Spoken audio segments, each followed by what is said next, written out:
आम्ही आज पाटसच्या बाजारामध्ये फुगडी खेळलो. जबाबदारी आणि व्यवसाय सांभाळूनही तुम्ही हौसमौज करू शकता आणि सणही साजरे करू शकता. चला तुम्हाला पुढे दाखवते आम्ही बाजारात फुगडी कशी खेळलो तर. पण त्याआधी श्री स्वामी समर्थ मंडळी सगळ्यांना. सर्वात आधी मी हे गुलाबजामचे डबे भरून घेतलेत.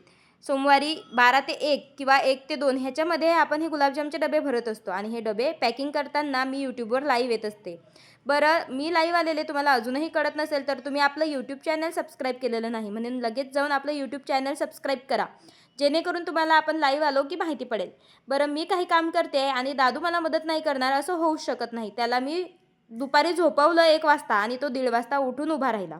आता त्याला कितीही झोपवलं तरी त्याची अर्धाच तास झोप आहे आणि तेवढ्या वेळात माझी किती कामं होतील, इतका मध्ये मध्ये करत होता. मग त्याला म्हटलं, तू तुझा स्पेशल डबा घे आणि त्याच्यामध्ये गुलाबजामुन भर. आपले हे छोटे छोटे डबे आपण ह्या मोठ्या टिपांमध्ये घेऊन बाजारात घेऊन जात असतो.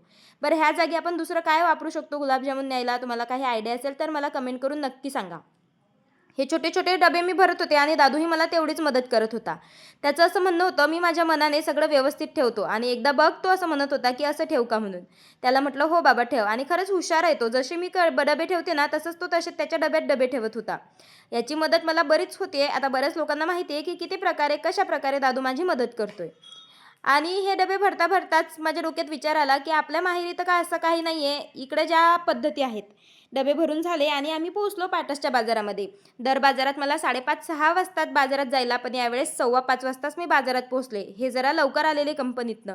माझ्या शेजारच्या ताई अजून आल्या नव्हत्या, पण त्यांचा भाजीपाला आलेला.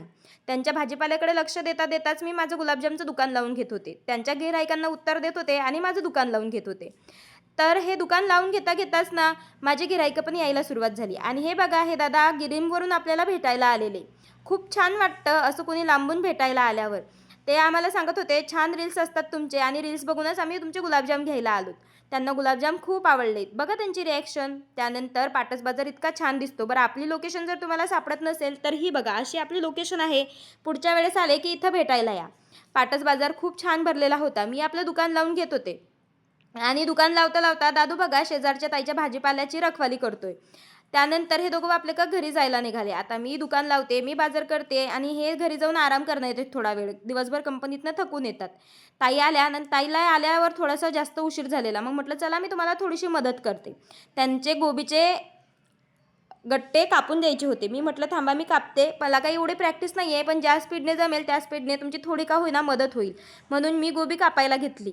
तर मला ताई म्हणतात, बघा हाताला नका लावून घेऊ. म्हटलं नाही हो, जरा हळूहळूच करते. आणि हे करता करता आपली गिऱ्हाईकीही मी करत होते. लोकांना सांगतही होते की 50ला 2 गुलाबजामुनचे पॅकेट आहेत म्हणून. गुलाबजामचे पॅकेट विकता विकता गोबी कापणे म्हणजे खरंच नवलच आहे. आणि हे मी पहिल्यांदाच करते. कशी कापली गोबी खरंच कमेंट करून नक्की सांगा. आता मी भाजीपालाचा व्यवसाय टाकला तरी मला थोड्या थोड्या वस्तू यातल्या कळायला लागलेल्या आहेत. हे करता करताच आपल्याजवळ गिऱ्हाईक आलं गुलाबजाम घ्यायला. मग ते गोबी बाजूला ठेवली आणि आपलं गिऱ्हाईकी करायला लागली. आता लोकं म्हणतात 50ला 2 गुलाबजामुन आहेत, महाग होतात. त्यांना हेही समजायला पाहिजेत की खव्याचे भाव वाढलेत, तेलाचे भाव वाढलेत, गॅसचे भाव वाढलेत. मग गुलाबजामचे भाव वाढवू का मी? त्यापेक्षा हे जे आहे तेच बरं आहे. आता मला किती परवडतं किती नाही हे तुम्हाला सांगून काहीच फायदा नाही आहे. पण तुमच्या सगळ्यांसाठी 50ला 2च ठेवलेत, नाही तर मी 60ला 2 करणार होते. एवढ्या सगळ्या गोष्टींचे भाव वाढलेत ना, त्यामुळे खरंच मला परवडत नाही एवढं. फक्त माझा बाजारहाट निघतो. पण हे लोकांना कळत नाही. ते भाव कमी करण्याच्याच मागं लागलेले आहेत. थोडासा ब्रेक भेटलेला तर ताईने मला डाळिंब दिला खायला. उपवास होता म्हणून थोडं डाळिंब खाल्ला आणि त्यानंतर चहावाले दादा आले. चहावाल्या दादांनी मस्त हाफ कटिंग चहा दिला आणि वातावरण इतकं सुंदर झालेलं ना, पावसाचं वातावरण झालेलं. त्याच्यामुळे चहा पिण्याचा मोह काही आवरत नाही. मी प्रत्येक वेळेस म्हणते की आपण चहा कमी करू, बाजारात चहा घेत नाही जाऊ, तब्येतीसाठी चांगला नाही, हे सगळं माहिती असतं. पण तरीही चहा पिण्याचा मोह ह्या वातावरणात माझ्याच्याने काही आवरत नाही. आणि चहा पित होते तोपर्यंत आपली गिऱ्हाईकीही करत होते, आवाजही देत होते. गुलाबजाम आहे 50ला 2 आहे असे ओरडतही होते. बरेच लोक हसतातही मला. पण आता लोकांना माहिती नसतं की बाजारात गुलाबजाम विकायला आलेत, म्हणून मला असं ओरडावं लागतं. त्यानंतर ह्या आपल्या ताई भेटायला आल्या. इतक्या छान आहे ना ताईंचा स्वभाव. त्यांनाही माझ्याशी भेटायचं होतं. मग त्यानंतर अचानक पाऊस आला म्हणून दीदी आणि मी आमच्या छत्रीमध्ये बसलो. पावसाने वातावरण खूप सुंदर झालेलं, पण गिऱ्हाईक कमी झालं.